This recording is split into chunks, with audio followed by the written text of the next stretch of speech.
Marcus Kane sat in the bright studio chair, trying not to look nervous.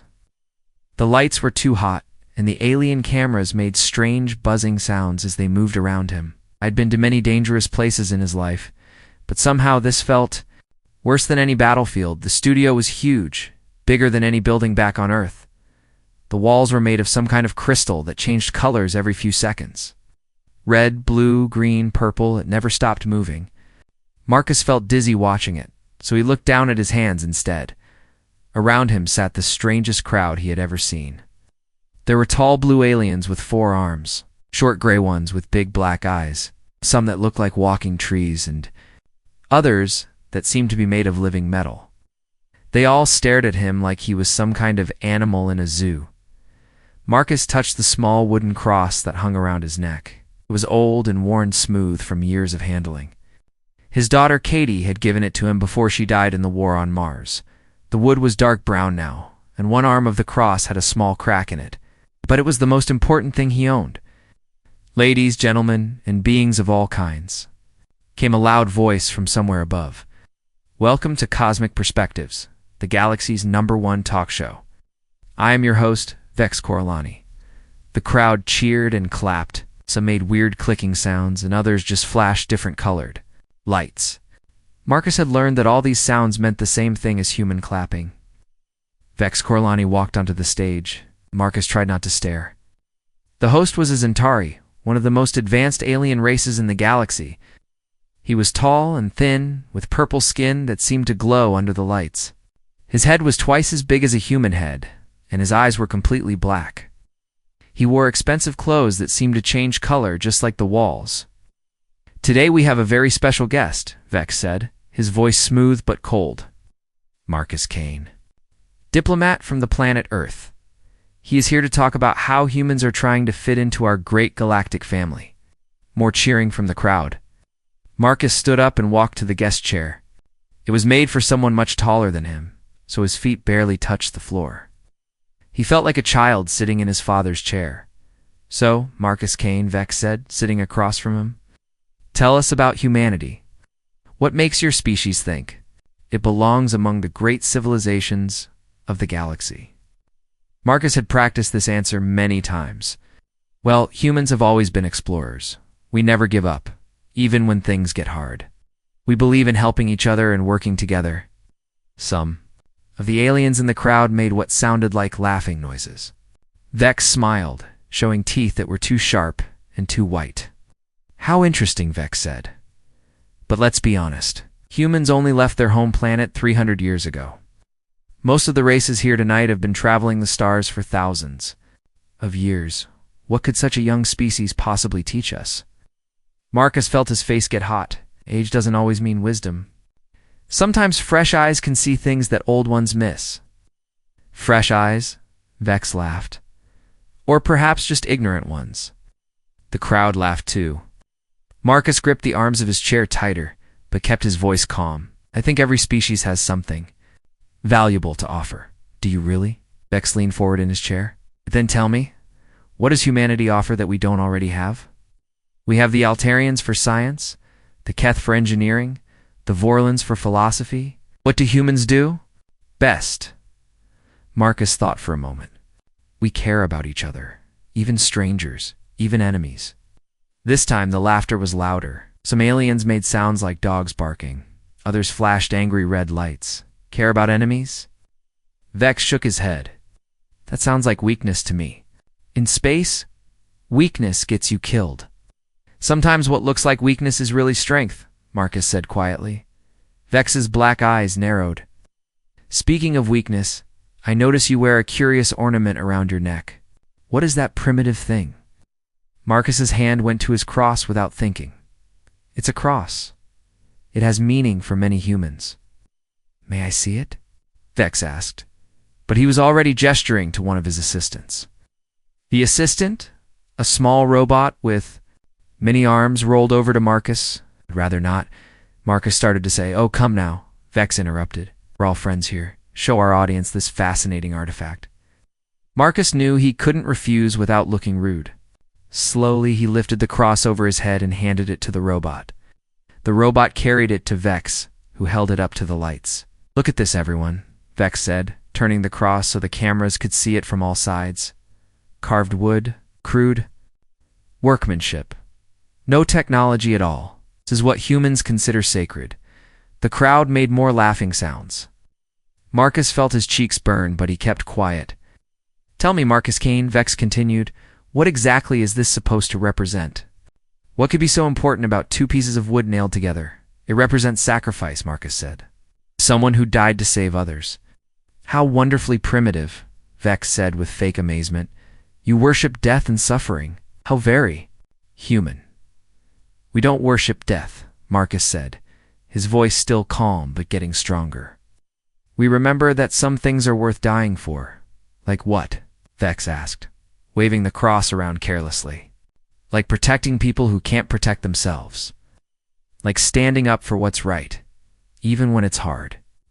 Like loving someone more than you love yourself." The crowd was quieter now, but Vex just smiled his cold smile. "And you think this makes humans special? This obsession with meaningless sacrifice?" "I think it makes us human," Marcus said. "Well, I think it makes you weak," Vex said, tossing the cross back to the robot. "In the real universe, the strong survive and the weak perish. Your little wooden charm won't change that." The robot brought the cross back to Marcus. He put it around his neck again, feeling the familiar weight of it against his chest. The wood was warm from the studio lights. "Maybe right," Marcus said, "but I'd rather be weak and human than strong and cold." Vex laughed again. "We'll see about that, my primitive friend. We'll see about that." Marcus sat back in his chair and waited for the next question. Round his neck, the old wooden cross caught the studio lights and seemed to glow with a soft, warm light that no alien technology could create. Marcus held the cross in his hands, feeling its rough edges against his palms. The studio was quieter now, but he could still hear some aliens making soft clicking sounds. They were waiting for him to get angry or defend himself loudly. That's what most species did when challenged. Instead, Marcus spoke in the same calm voice he had used before. "Yeah. You want to know what this cross really means to me?" Vex leaned back in his chair, that cold smile still on his purple face. "Oh, please. Do enlighten us, Marcus Kane. Tell us about your primitive superstitions." "It's not about superstition," Marcus said, turning the cross over in his hands. "It's about memory.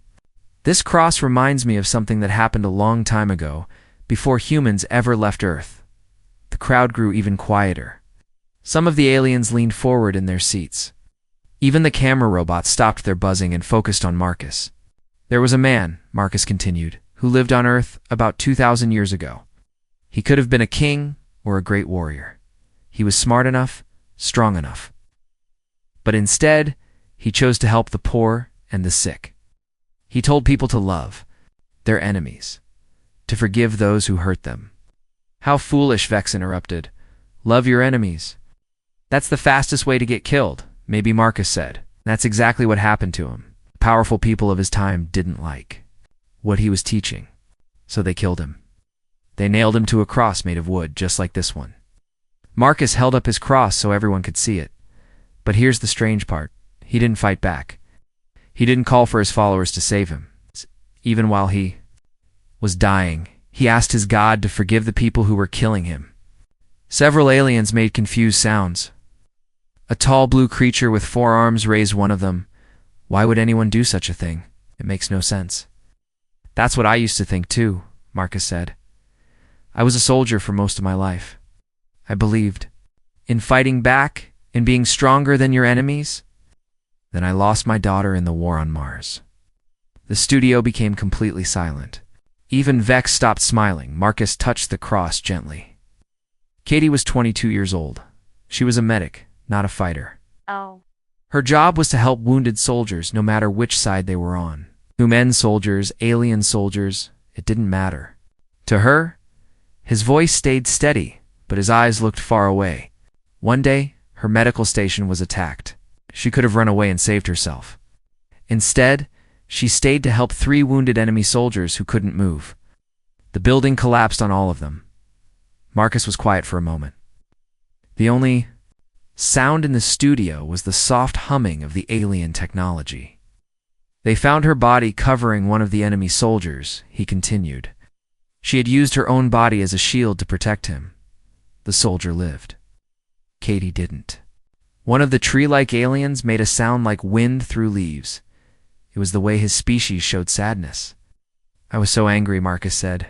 I wanted to kill every enemy soldier I could find. I wanted revenge for my daughter. But then they brought me her things from the medical station. One of them was this cross. He held it up again. She had written me a letter before she died. She said the cross helped her remember why she became a medic. Not to serve her own people, but to serve anyone who needed help. She said that's what it means to be human. Vex shifted uncomfortably in his chair. A touching story, but it doesn't change the fact that your daughter died for nothing. Those enemy soldiers would have killed more of your people, would they? Marcus asked. The soldier Katie saved with her life quit fighting that same day. He went home to his family and never picked up a weapon again. He sends me a message every year on the day Katie died, thanking her for saving his life and teaching him about forgiveness. The crowd was completely silent now. Marcosa could see some of the aliens looking at each other with confusion and surprise. You see, Marcus continued, Katie didn't die for nothing. She died because she believed that every life has value, even the life of an enemy. That's what this cross means to me. It reminds me that the strongest thing you can do is choose love. Over hate, forgiveness, over revenge. But that's exactly what I mean, Vex said, though his voice wasn't as confident as before. Your species wastes time on feelings and mercy. While you're busy forgiving your enemies, they're planning to destroy you. Marcus nodded slowly. Maybe you're right. Be caring about others is a weakness. Maybe humans are too soft for this. Hard universe. He stood up from his chair and walked closer to Vex. But let me ask you something. In all your thousands of years of being strong and logical, how much real peace have you found? How many wars have ended because someone was the strongest? How many enemies became friends because they were defeated? Vex didn't answer immediately. Marcus could see him thinking. Humans have only been in space for 300 years, Marcus said. But in that time, we've turned more enemies into allies than any other species in the galaxy. Not because we conquered them, but because we showed them mercy when they expected death. He touched his cross again. The Martian colonies that fought us for 50 years? They're our closest partners now, the pirates who raided our ships. Half of them work for us as security guards, the alien raiders who attacked our first colony. They're sitting in this audience tonight, cheering for our success. Several aliens in the crowd looked around nervously. Few made embarrassed sounds. You call it weakness, Marcus said, sitting back down. I call it strength. It takes no courage to destroy your enemies. Any animal can do that. It takes real strength to turn your enemies into friends. Vex stared at him for a long moment. You think your little wooden cross gives you this strength? Marcus said with a small smile. The cross just reminds me that I already have it. Every human does. We just have to choose to use it. The studio remained quiet. For the first time since the show started, Vex Corlani didn't seem to know what to say next. The silence in the studio stretched on for several more seconds. Marcus could see Vex trying to think of something clever to say. The alien host opened his mouth to speak when suddenly a loud, sharp sound filled the air. It was like nothing Marcus had ever heard before. Not quite a siren, not quite a scream, but something in between that made his teeth hurt. The sound came from everywhere at once. The walls, the ceiling, even the floor seemed to be making noise. Red lights started flashing all around the studio. The pretty colored walls that had been changing from blue to green to purple now showed only one color, bright, angry red. The aliens in the audience started making worried sounds. The tall blue ones with 4 arms began clicking rapidly to each other. The tree-like creatures made sounds like branches breaking in a storm. Even the metal beings started flashing warning lights on their chrome bodies. Vex jumped up from his chair, his purple skin turning a darker shade. What's happening? He shouted to someone off camera. A small robot rolled quickly onto the stage. Its lights were flashing red, just like everything else. When it spoke, its voice sounded scared, which was strange for a machine. Emergency alert, emergency alert. the robot said in a high, fast voice. Solar flare detected. Massive solar flare approaching station. All beings prepare for emergency procedures. Marcus stood up too, but he stayed calm. He had been in dangerous situations before. How much time do we have? He asked. The robot turned to look at him with its camera eyes. Solar flare will reach station in 18 minutes. Radiation levels will be deadly for all organic life forms. 18 minutes? Vex's voice cracked with fear. That's not enough time. More robots rolled onto the stage, all of them flashing red lights and making urgent beeping sounds. One of them, larger than the others, spoke in a deep voice that tried to sound calm but failed. Attention, all beings. This is station control. We have detected a Class 5 solar flare heading directly for our position. All beings must evacuate immediately. Proceed to evacuation pods in an orderly fashion. The crowd didn't proceed in an orderly fashion. They panicked. The tall blue aliens started pushing past the shorter gray ones. The tree creatures tried to move quickly on their root-like feet but kept falling over. The metal beings pushed everyone aside with their heavy bodies, not caring who they knocked down. Wait, the robot voice said. Please maintain order. There are evacuation procedures, but nobody was listening anymore. Marcus watched as civilized beings who had been sitting politely just minutes before turned into a frightened mob. They pushed and shoved and fought to get to the exits first. Vex was no better than the rest. He pushed past Marcus without even looking at him, running toward the backstage area where the escape pods were located. His expensive clothes got torn as other aliens grabbed at him. Out of my way, Vex shouted. I'm the host. I go first. Marcus stayed where he was, watching the chaos around him. A small gray alien fell down right in front of him, knocked over by a much larger creature. Marcus reached down and helped the alien stand up. Thank you, the gray alien said in a tiny voice. Why aren't you running? Running won't help if there isn't enough room for everyone, Marcus said. The large robot spoke again, its voice now clearly worried. Attention. Station control has calculated evacuation capacity. Current population is 847 beings. Evacuation pod capacity is 520 beings. Repeat, not all beings can be evacuated. The panic got worse. Aliens who had been pushing now started fighting. Marcus saw a metal being throw a tree creature against the wall. Two of the blue aliens were using all four of their arms to fight. Three gray ones? This is impossible, someone screamed. We're all going to die. Marcus looked around and saw something that made his heart heavy. In all this chaos, he spotted other humans in the crowd. There were only 5 of them total on the station, including himself. But they weren't fighting or pushing like the aliens. Lisa Hayes, the chief engineer, was trying to help scared aliens find the right exit. She was a small woman, but she was strong. Even with aliens twice her size pushing past her, she kept helping others. Jake Morrison, the security officer, was using his body to protect some of the smaller aliens from getting crushed. He was getting pushed and hit, but he didn't push back. He just kept making a safe space for the weak ones. Dr. Amy Foster was kneeling next to an alien who had been hurt in the panic. The alien was bleeding green blood from a cut on his head. Amy was using her shirt to stop the bleeding. Even though she should have been running to save herself, Marcus felt proud of his fellow humans, but also sad. It looked like everything Vex had said was wrong. When things got really dangerous, it wasn't the advanced aliens who stayed calm and helped others. It was the primitive humans. The robot's voice came again, even more urgent now. 15 minutes until solar flare. Impact. Evacuation pods are filling rapidly. Recommend immediate departure for all remaining beings. Marcus touched his cross and made a decision. He started walking toward the backstage area, but not to save himself. He was looking for the other humans. He found them all together near the escape pods. They had been pushed to the back of the line by the panicking aliens. At this rate, they would never make it to safety, Marcus, Lisa called when she saw him. Thank God you're here. The aliens have gone crazy, I can see that, Marcus said. Are you all okay? We're fine, Jake said, but look at this mess. These Pods are supposed to save people, but everyone's fighting over them like animals. Dr. Amy looked up from bandaging another injured alien. The math doesn't work out, she said quietly. There aren't enough pods for everyone. About 300 beings are going to die here. Marcus nodded.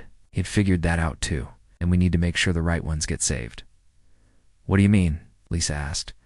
Marcus looked at his cross one more time, then tucked it inside his shirt. I mean, we need to be human about this. Marcus looked at the chaos around the escape pods and felt sick to his stomach. Aliens were fighting each other like wild animals. Some were using weapons. Others were using their natural strength to push weaker beings aside. A few were even stealing seats that others had already claimed, near the front of the crowd. Marcus could see Vex Corlani pushing a small gray alien out of his way. The gray alien fell down hard and didn't get back up. Vex didn't even look back to see if the creature was hurt. This is wrong, Lisa said, watching the same scene. These are supposed to be advanced civilizations. Advanced technology doesn't make you a good person, Marcus replied. Jake, I need you to start organizing something for me. Jake nodded. What do you want me to do? Start making a list, Marcus said. Find all the children first. Any young beings of any species. Then find the old ones, the sick ones, the hurt ones. Anyone who can't protect themselves in this mess.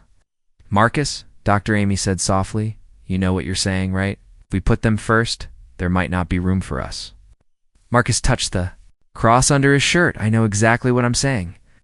Lisa stepped closer to him. Are you sure about this? We could just take care of ourselves. Nobody would blame us. I would blame me, Marcus said, and so would Katie. The other humans looked at each other for a moment, then Jake straightened his shoulders. Okay, boss. Let's do this the right way. They split up and started working.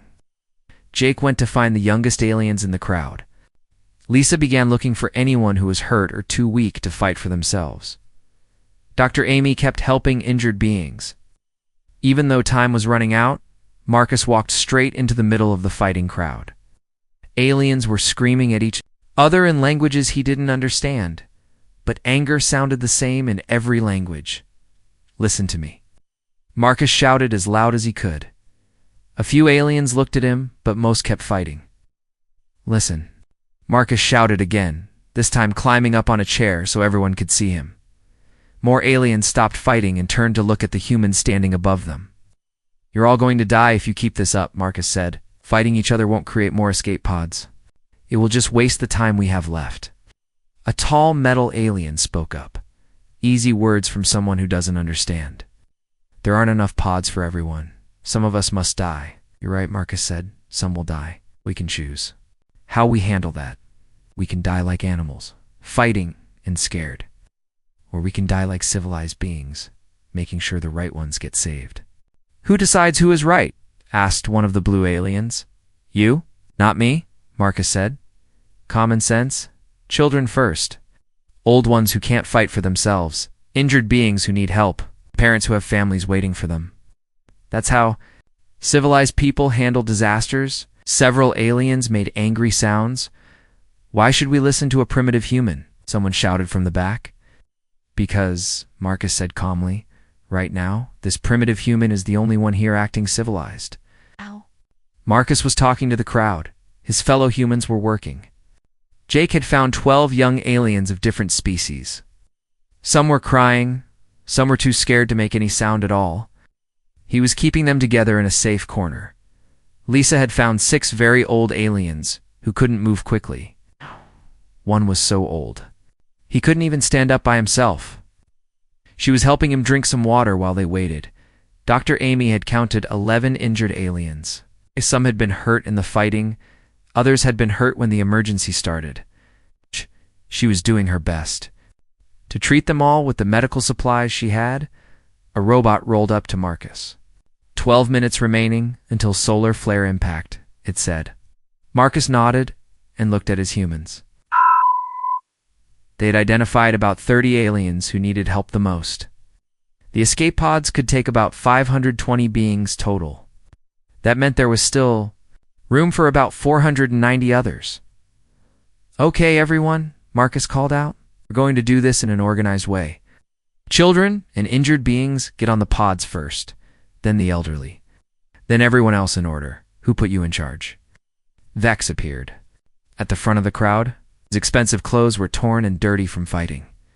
His purple skin had dark bruises on it. Nobody put me in charge, Marcus said. I'm just trying to help. Help. Vex laughed, but it wasn't a happy sound. You're trying to play hero while we all die. This is exactly the kind of weakness I was talking about on the show. Maybe it is weakness, Marcus said, but it's the right thing to do. The right thing? Vex pushed closer to Marcus. The right thing is to survive. The strong survive, the weak die. That's how nature works. Looked at him sadly. Is that really what you believe? After everything that's happened today? Before Vex could answer, the robot spoke again. 10 minutes remaining. All beings must board evacuation pods immediately. The panic started again, worse than before. But this time, something different happened. Some of the aliens had been listening to Marcus. Instead of fighting, they started helping. A group of the blue aliens worked together to carry the old alien who couldn't walk. Some of the tree creatures used their long branches to lift scared children up high, keeping them safe from the crowd. Even a few of the metal beings started protecting the injured instead of pushing them aside, but not all of them. About half the aliens were still fighting and pushing. Vex was one of them, still trying to force his way to the front of the line. Marcus watched his fellow humans work. Lisa was carrying a small alien child who had been separated from its parents.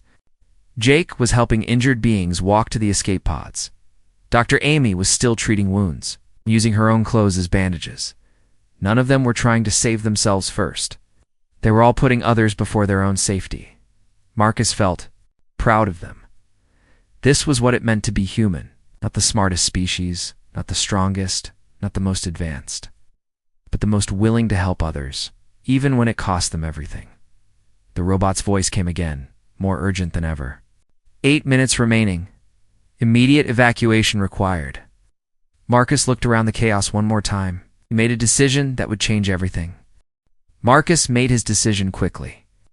While everyone else was focused on the escape pods, he turned and walked in the opposite direction. He was heading toward the center of the station where the main reactor was located. Marcus, Lisa called out. When she saw him leaving, "Where are you going?" "The pods are this way." Marcus stopped and turned back to look at his friends. "The reactor is failing," he said simply. "Someone needs to fix it, or the whole station will explode before the solar flare even gets here." Jake dropped the injured alien he was helping and started walking toward Marcus. "Then we'll all go. We can fix it together." "No," Marcus said firmly. "It's a one-person job, and that person won't make it back. You three need to stay here and make sure everyone else gets to safety." Dr. Amy looked at him with tears in her eyes. "Marcus, please, there has to be another way." "There isn't," Marcus said. "The reactor room is flooded with radiation already. Whoever goes in there will die within an hour. But if nobody goes, everyone dies in 10 minutes. Lisa shook her head. "We can't let you do this alone." Marcus smiled at her, the same calm smile he had used during the TV interview. "You're not letting me do anything. I'm choosing to do it. There's a difference." He reached under his shirt and pulled out his wooden cross. The small piece of carved wood looked so simple compared to all the advanced alien technology around them. But to Marcus, it was the most important thing in the universe. "This is what Katie would have done," he said, holding the cross up so his friends could see it. "She chose to save others instead of herself. Now it's my turn, before any of them could stop him." Marcus turned and ran toward the reactor room. Behind him, he could hear Lisa crying and Jake shouting his name. But he didn't look back. The hallways leading to the reactor were empty. All the aliens were either fighting over escape pods or had already left the station. Emergency lights flashed, read along the walls, and the floor vibrated under Marcus's feet from the failing machinery. As he got closer to the reactor room, Marcus started to feel sick. The radiation was already strong enough to make him dizzy. His skin began to itch and burn, but he kept walking. The door to the reactor room was huge and heavy. made of some kind of metal that was supposed to keep radiation inside. Warning signs in dozens of alien languages covered the door. Marcus couldn't read most of them, but he understood what they all meant. Danger. Death. Stay out. Marcus opened the door and stepped inside. The reactor room was like nothing he had ever seen. The reactor itself was a giant ball of light floating in the center of the room, held in place by invisible energy fields. Normally, the light would have been white or blue. Now it was angry red, pulsing like a heartbeat. Around the reactor, dozens of control panels were flashing warning lights. Alien computers were speaking in urgent voices, trying to get someone to fix the problems. But the voices were getting weaker as the radiation damaged the machines. Marcus walked to the main control panel.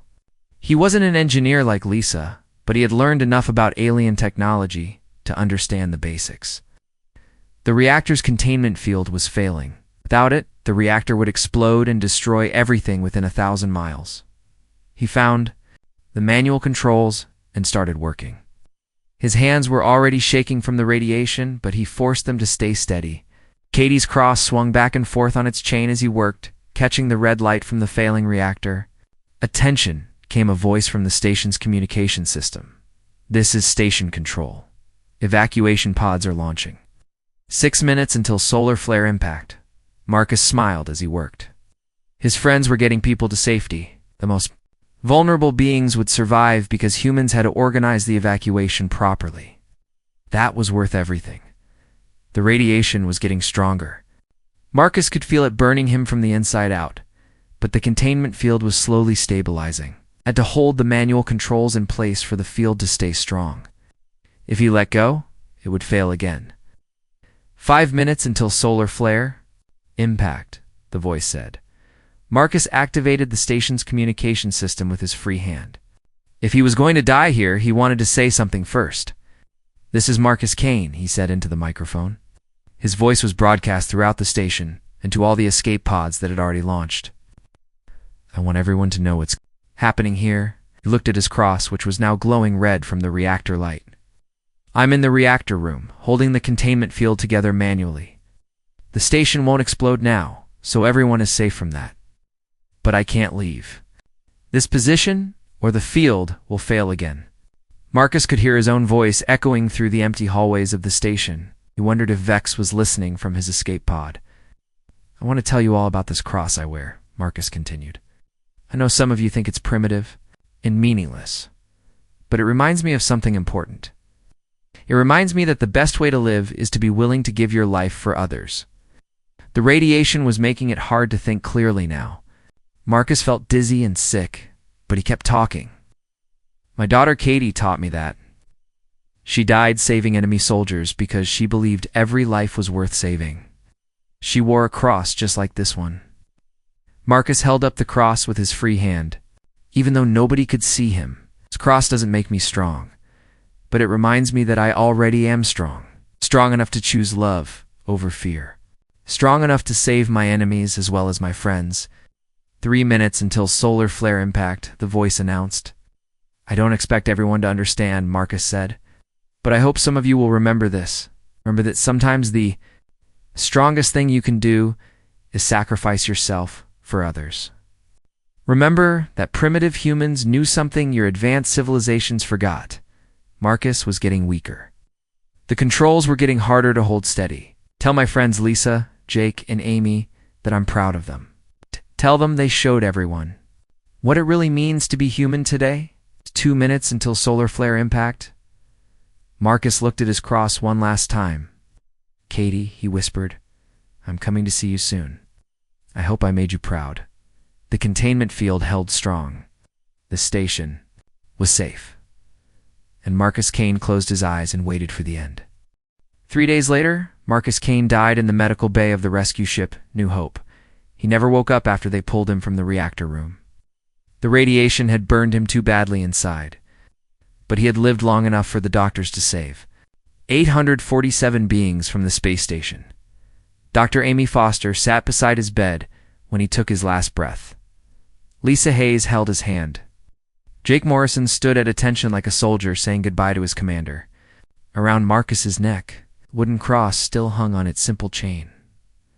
Word of Marcus's death spread across the galaxy faster than light-speed ships could travel. The story was on every news channel, every alien website, every communication network in known space. But it wasn't just the story of his death that everyone was talking about. It was the recording of his final speech from the reactor room. Vex Corlani sat in his expensive apartment on the planet Zentara Prime, watching the news coverage for the 100th time. He'd been back home for 2 days, but he hadn't left his apartment. He hadn't eaten much. He hadn't slept well. Every time he closed his eyes, he saw Marcus Kane's calm face.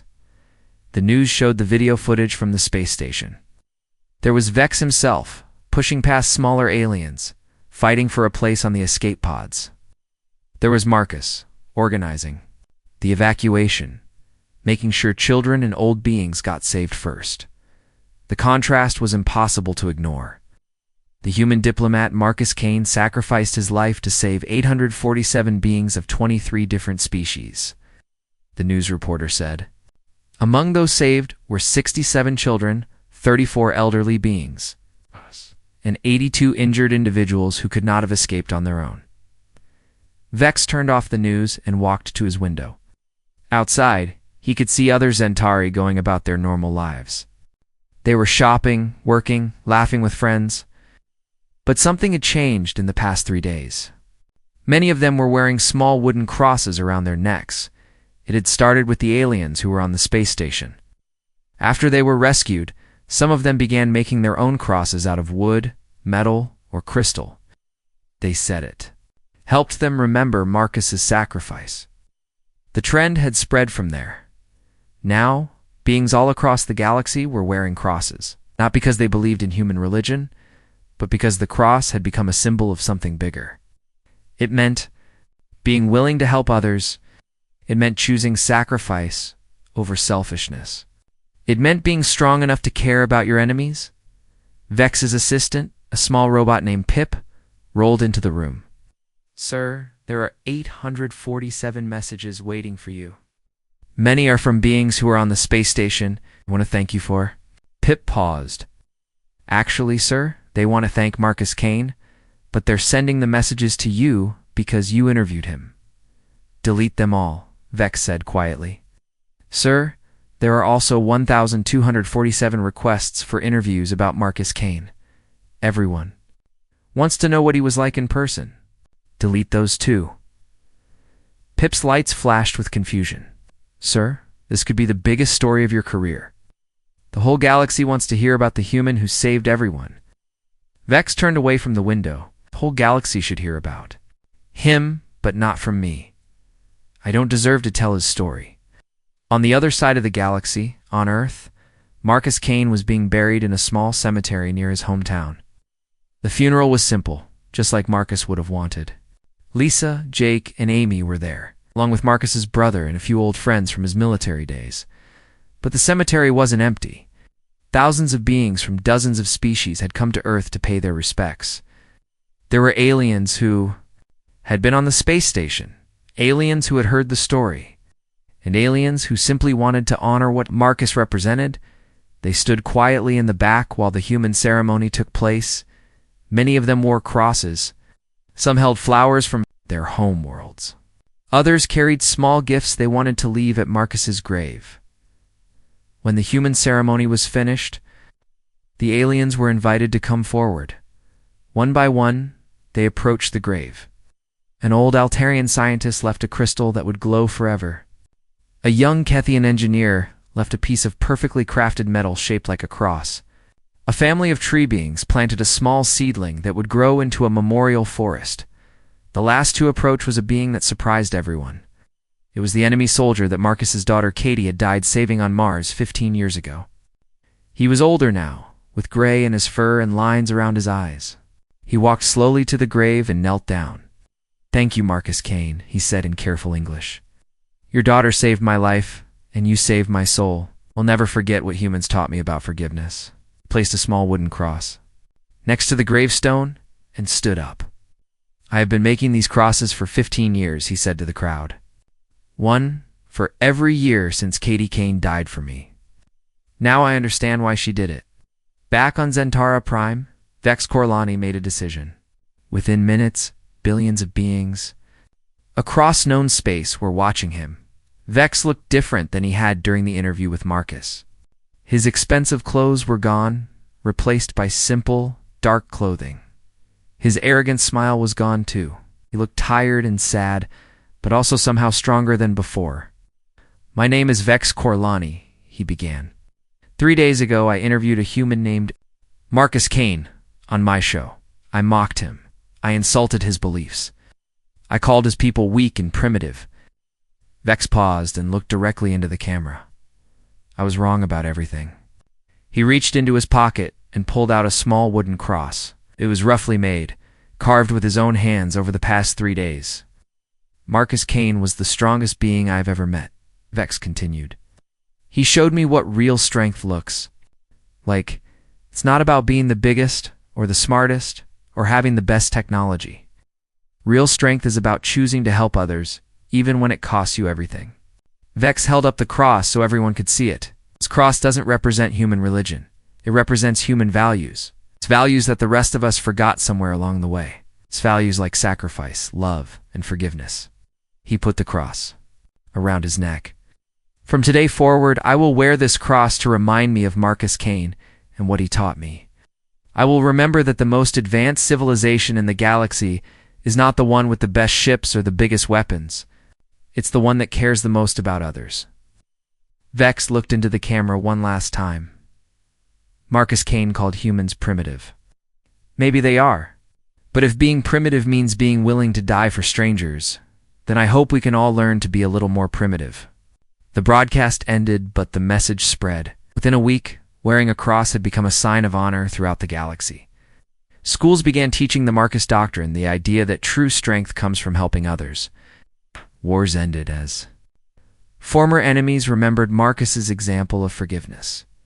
And in the small cemetery on Earth, Marcus Kane's grave was never without visitors. Beings from every corner of the galaxy came to pay their respects to the human, who had taught them all what it really meant to be civilized. The wooden cross around his neck had become the symbol of a new age of peace and understanding among the stars.